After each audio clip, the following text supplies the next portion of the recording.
تیسرے نمبر پہ FATF کے جو قوانین ابھی پارلیمان کے اندر پاس ہوئے ہیں اور جو قوانین ابھی باقی ہیں اور جن کو پاس کرنا ہے، چوتھے نمبر کے اوپر کراچی کی صورتحال، بالخصوص اس روشنی میں جو اٹارنی جنرل کا بیان آیا تھا،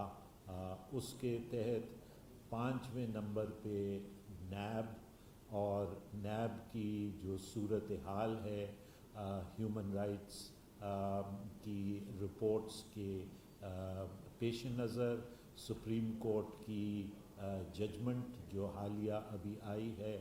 اس کے پیش نظر، اور بالخصوص جو 17 اگست کو صدر زرداری کی جو پیشی ہے توشہ خانہ کیس میں، عدالت اکاؤنٹیبلٹی عدالت اسلام آباد میں اس پہ گفتگو ہونی تھی، اور چھٹے نمبر کے اوپر جو گلگت جو اوورآل آرگنائزیشنل صورتحال ہے پاکستان پیپلز پارٹی کی، اور جو راستہ پاکستان پیپلز پارٹی نے اختیار کرنا ہے اس کے اوپر سیر حاصل بحث ہوئی۔ میٹنگ کا آغاز 2 بجے دوپہر اینڈ ٹائم کے اوپر ہوا، اور 6:30 کے قریب میٹنگ جو ہے وہ اختتام پہ پہنچی۔ اس میٹنگ میں ایک تفصیلی ریزولوشن بھی پاس کی گئی ہے، جس کی کاپیاں جو ہیں وہ اس پریس بریفنگ کے بعد آپ کو فراہم کر دی جائیں گی، تاکہ وہ ریزولوشن جو ہے وہ آپ کے سامنے ہو۔ یہ میٹنگ جو تھی یہ موجودہ حالات میں اپنی نوعیت کی ایک میٹنگ تھی، جس میں کچھ ممبران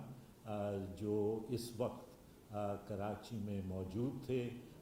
وہ فزیکلی سوشل ڈسٹنسنگ کرتے ہوئے میٹنگ میں شریک ہوئے، اور دیگر ممبران جو ہیں جن کا تعلق گلگت بلتستان سے، آزاد کشمیر سے، سندھ سے، پنجاب سے، خیبر پختونخوا سے اور بلوچستان سے تھا، وہ ویڈیو لنک کے ذریعے اس میٹنگ کے اندر شریک ہوئے۔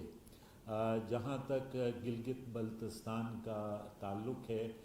میٹنگ نے اس بات کا جائزہ لیا کہ وہاں پہ الیکشنز جو ہیں وہ ملتوی ہوئے، اور پھر کورٹ کے آرڈر کے تحت اب 3 مہینوں کے اندر وہ الیکشنز ہونے ہیں۔ میٹنگ نے اپنی پارٹی کی وہاں پہ الیکشن کی تیاریاں اور ٹکٹس دینے کی اپلیکیشنز مانگنے کی صورتحال پہ غور کیا، اور پریزیڈنٹ گلگت بلتستان کو ہدایات دی گئیں۔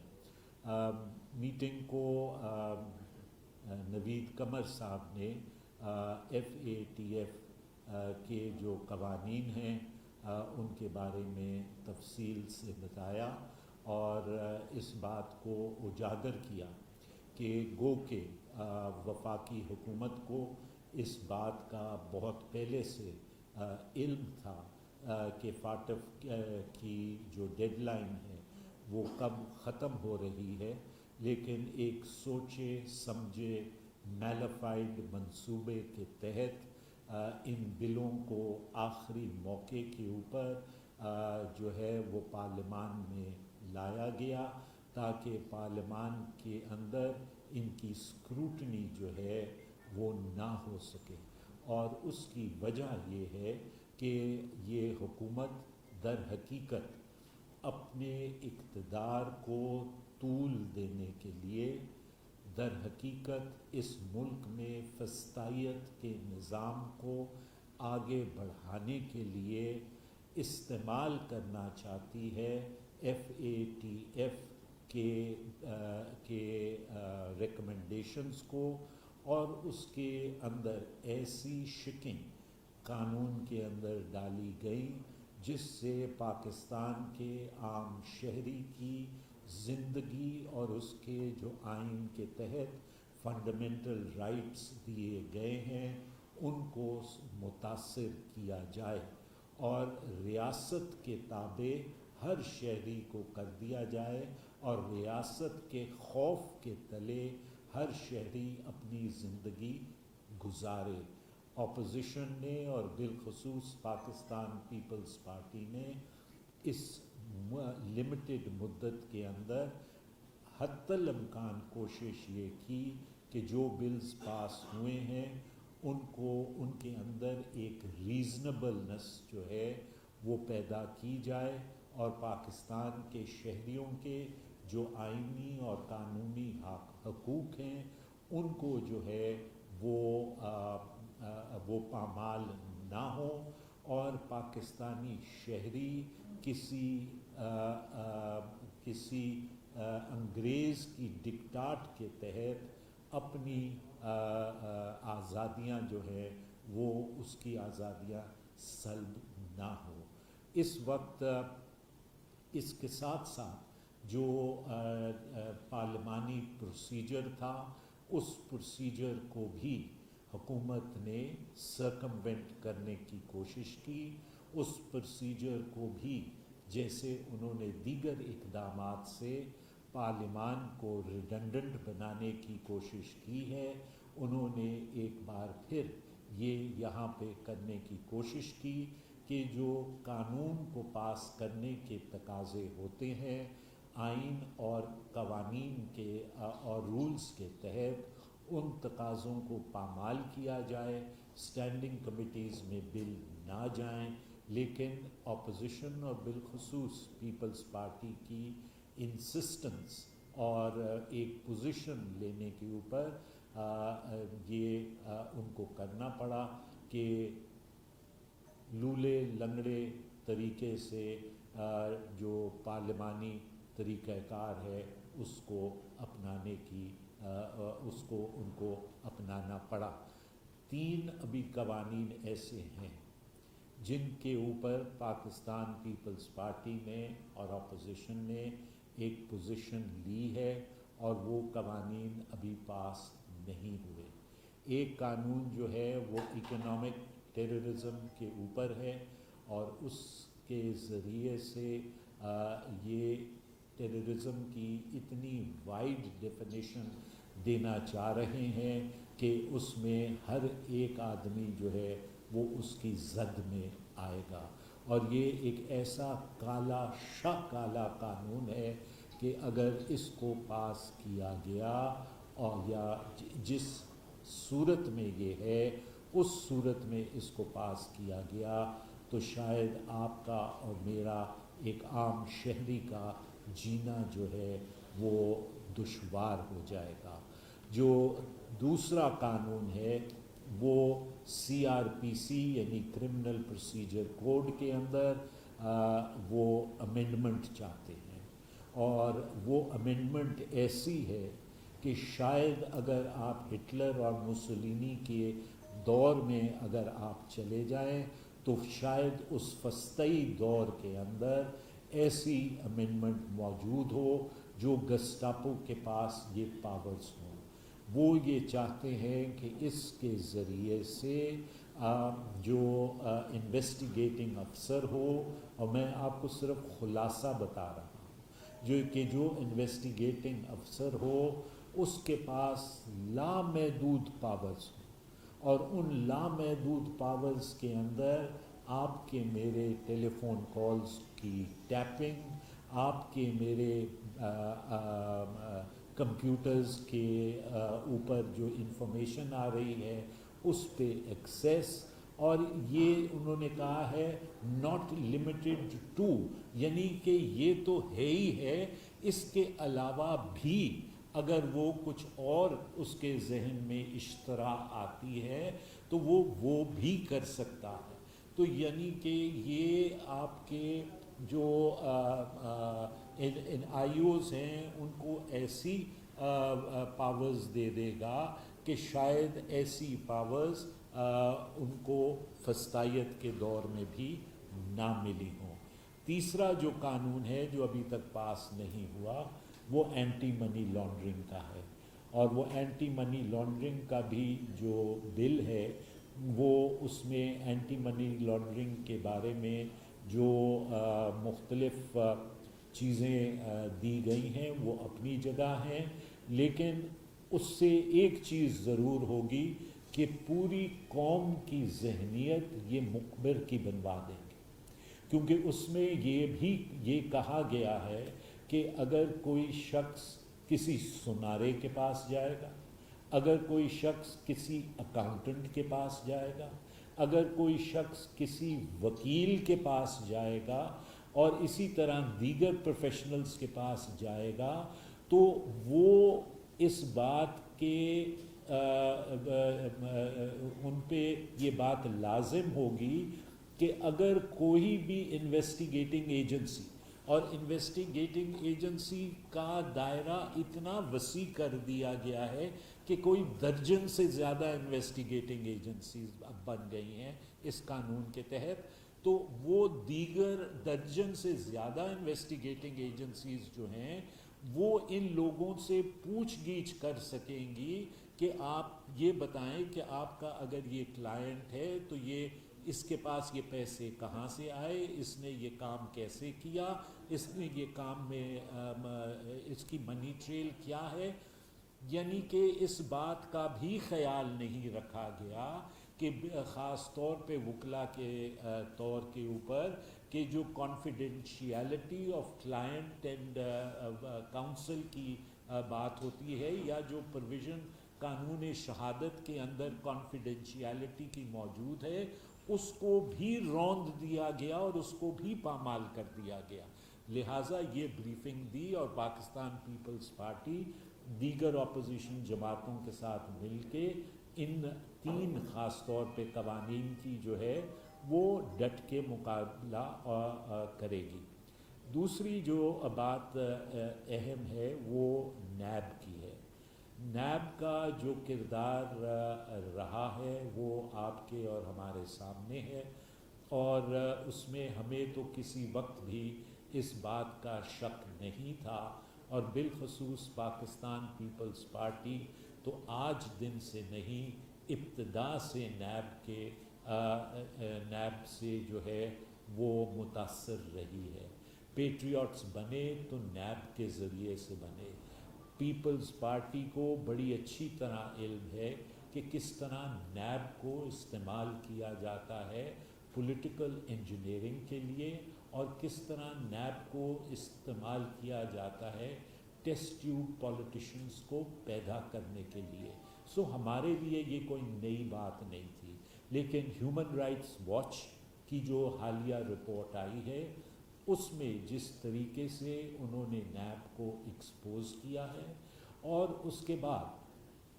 جو متواتر سپریم کورٹ کے اندر جو آبزرویشنز آتی رہیں، اسلام آباد ہائی کورٹ کے اندر جو نیب کے بارے میں آبزرویشنز آتی رہیں، اور سب سے آخر میں جو ابھی نیب کے اوپر جو ججمنٹ جسٹس باقر کی سپریم کورٹ کی آئی ہے، اس نے تو تمام کلئی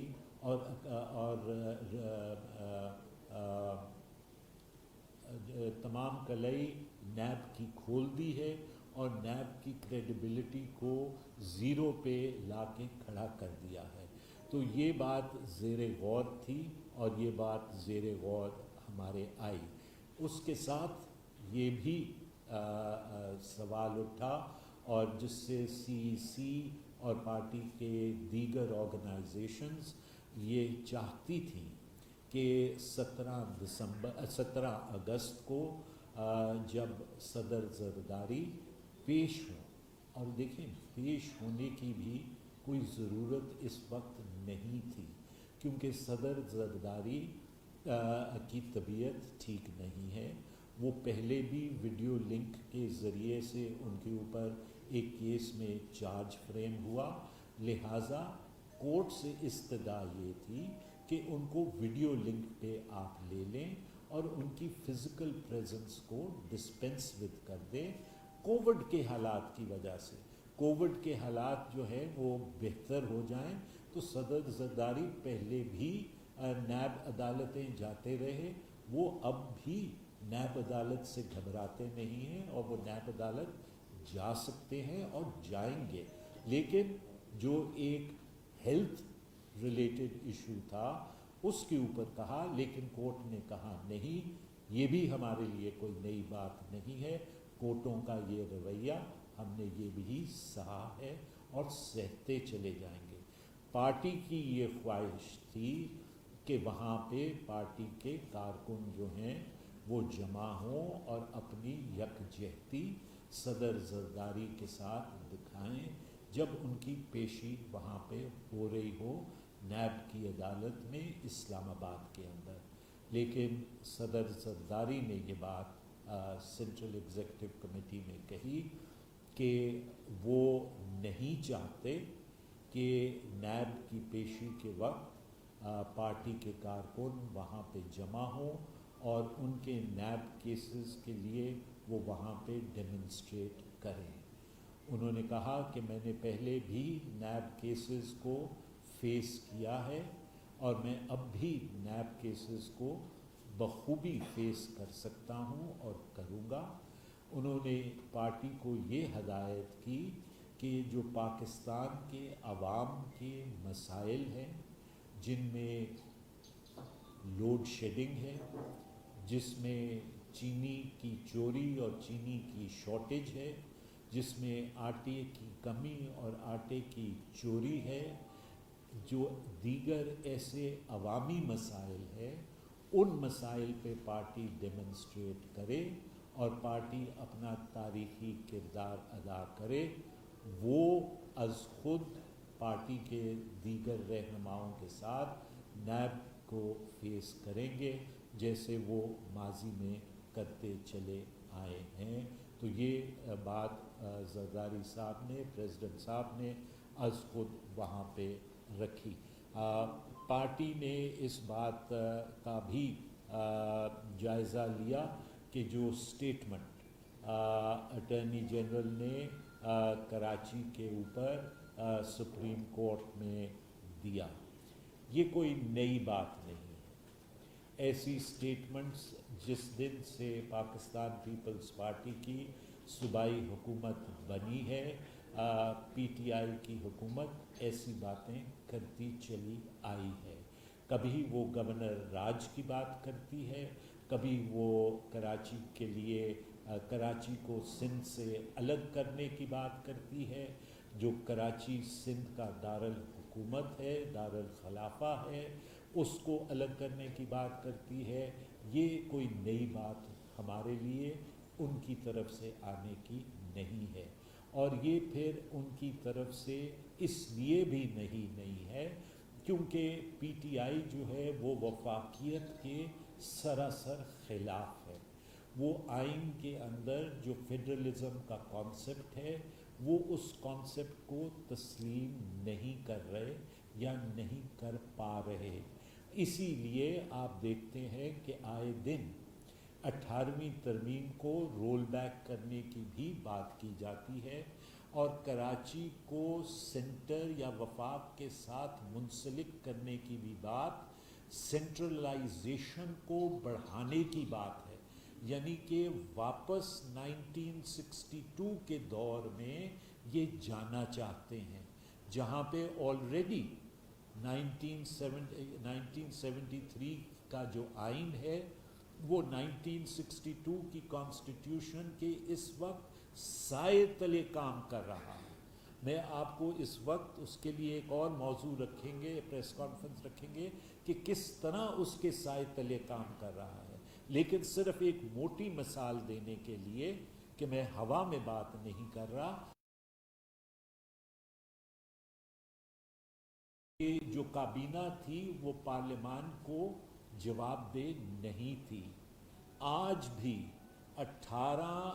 ایسے وزراء جن کا سٹیٹس وزراء کا ہے جو اسپیشل اسسٹنٹ یا ایڈوائزرز ہیں یا اسپیشل اسسٹنٹس ہیں،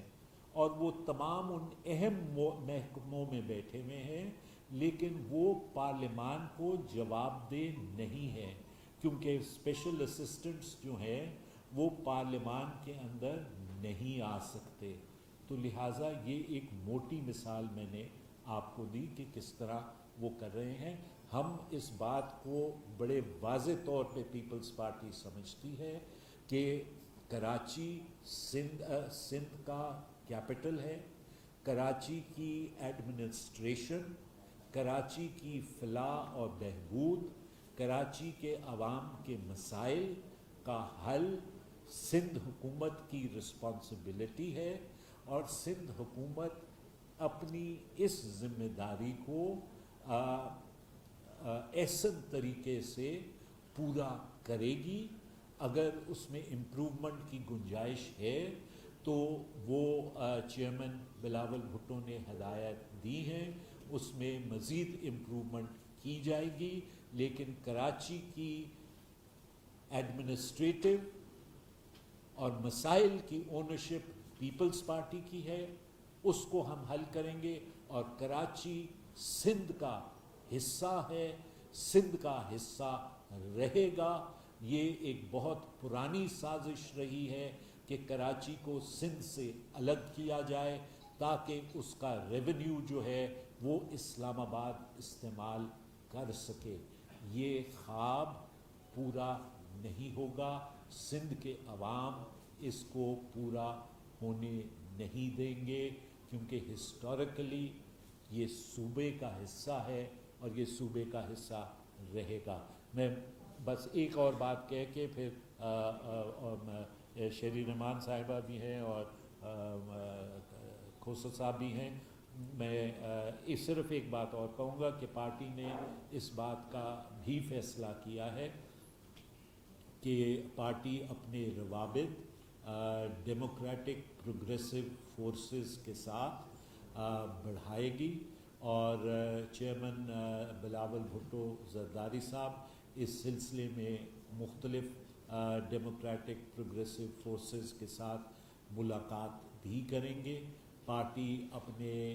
روابط لیبر کے ساتھ، کھیت اور مل مزدور کے ساتھ ان کو بھی بڑھائے گی، اور اسی طرح سول سوسائٹی اور انٹلیکچوئلس کے ساتھ بھی پارٹی اپنے جو ہے وہ روابط بڑھائے گی. میں معذرت چاہتا ہوں کہ بات نے تھوڑی سی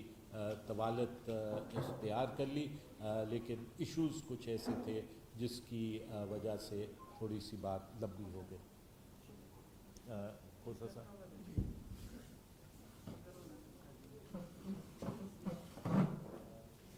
بسم اللہ الرحمن الرحیم. سب سے پہلے میں نیب کے بارے میں بات کروں گا. آپ کو پتہ ہی ہے کہ احتساب اور ایکٹ جو بنا تھا وہ جس کو سیف الرحمان صاحب چلا رہے تھے وہ بھی سب کے سامنے ہے کہ وہ کس لیے بنا تھا. رانی شہید بے نظیر بھٹو صاحبہ کو ٹارگٹ کیا گیا، بیگم نصرت بھٹو صاحبہ کو ٹارگٹ کیا گیا، صدر پاکستان آصف علی زرداری صاحب کو ٹارگٹ کیا گیا. 11.5 سال پابا سلاسل رہے، ان پہ قاتلانہ حملے تک کروائے گئے. اور اس کے بعد اکتوبر 99 آیا تو جنرل پرویز مشرف نے بھی اسی پولیٹیکل انجینئرنگ کو برقرار رکھتے ہوئے انہوں نے نیب آرڈیننس 1999 اکتوبر میں لائے، اور اس میں پہلا ٹارگٹ محترم نواز شریف صاحب کو اور ان کی پارٹی کو کیا. ان کو پیک کر کے باہر بھیجا، جو بھی کہا کہ 10 سال یہ ایگریمنٹ کر کے گئے وغیرہ وغیرہ. اس میں چودھری پرویز الہی صاحب بھی نیب زدہ تھے، چودھری شجاعت صاحب بھی نیب زدہ تھے. جو مانتے گئے وہ نیب زادے بنتے چلے گئے. جس طرح رضا ربانی صاحب نے کہا پیٹریوٹ بنائی گئی، وہ بھی چونکہ پہلے ان پہ نیب بنایا گیا، جیونا ٹیکسٹائل مل کا بنایا گیا، بعد میں انہیں وفاقی وزیر بنایا گیا. تو اس کی غمازی جو کی ہے ابھی، جس طرح انہوں نے کہا سپریم کورٹ کے ریسنٹ ججمنٹ میں